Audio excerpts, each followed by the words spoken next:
It's that spooktacular time of year again, and I can't think of a better way to enjoy Halloween than by taking a look at things that made us poop our pants when playing old school video games.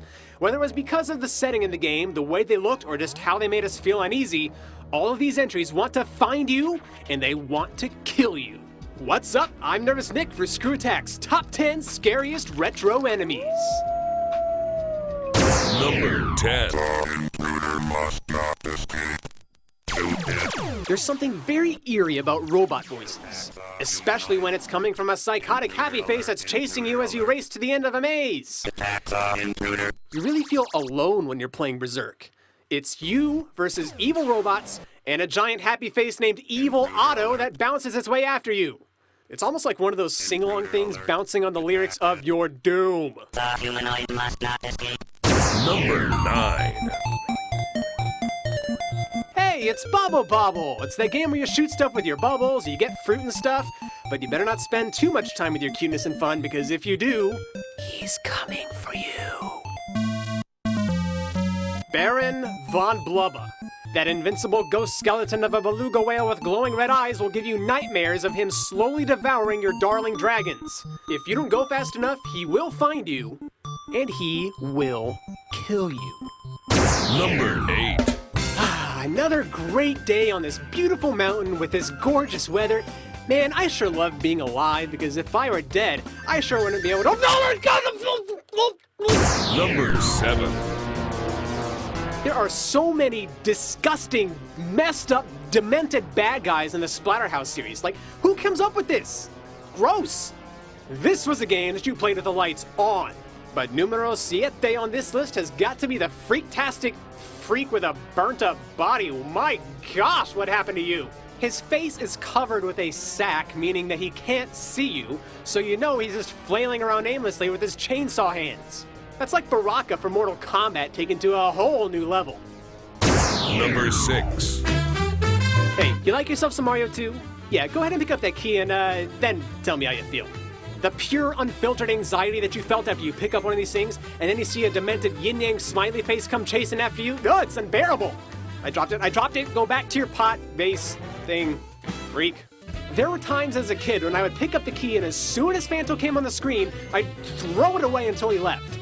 Do you know how long it took me to get through some of those levels? It was actually a relief to get to the stage boss, because you knew that Phanto wasn't pursuing you anymore. Number 5. Metroid has a reputation for making you feel very alone while you're playing it until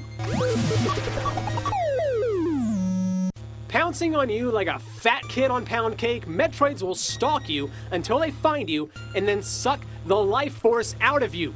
How are we even supposed to describe something like this? It's like a floating, transparent green jellyfish with multiple brains and giant teeth or claws, whatever they are. Even having the good Metroid on your side gives you the creeps. Number 4. He's the epitome of evil, and he's frequently depicted wearing a black hood, a skull face, and carrying a scythe with him wherever he goes. He's Death. Whether you're fighting him, or whether he's going bonkers in Kid Icarus, you ideally want to stay away from this guy. But he will find you.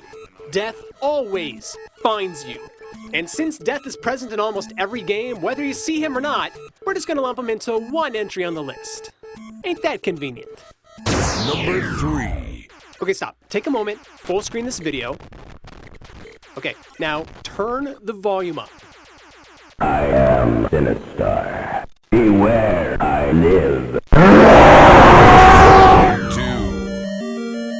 I can deal with cliches like bats flying around, and I'm okay with the decayed remains of others reanimating themselves trying to kill me.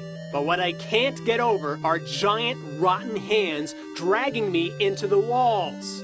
That is the horror that Zelda players went through trying to capture all the pieces of the Triforce on the NES. The thing is, you can kill one, but they'll keep coming for you, stalking you, waiting to grab you, and take you back to the beginning of the dungeon.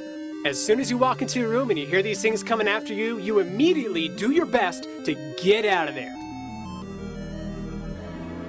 Alrighty, let's get this recap going before we get to number 1. Number 10, Evil Otto. Number 9, Baron von Blubba. Number 8, the Ski-Free Yeti. Ugh. Number 7, the Poltergeist. Number 6, Phanto. Number 5, the Metroids. Number 4, Death from every game ever made. Number 3, Sinistar. And number 2, the Wall Crawlers. It's number 1.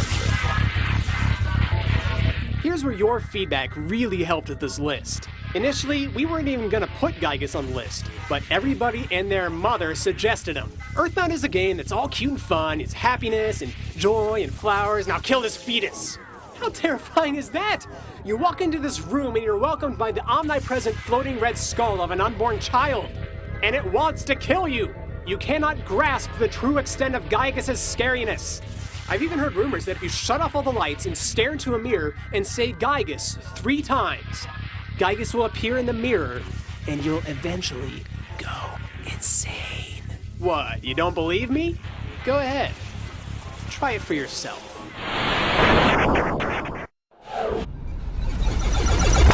Hey, it's me again, Killing the Mood, and I'm here to tell you our next top 10 is going to be about multiplayer PC games. Yes, finally. So, if you have some input on what you think should be on the list, head over to ScrewAttack.com and let us know.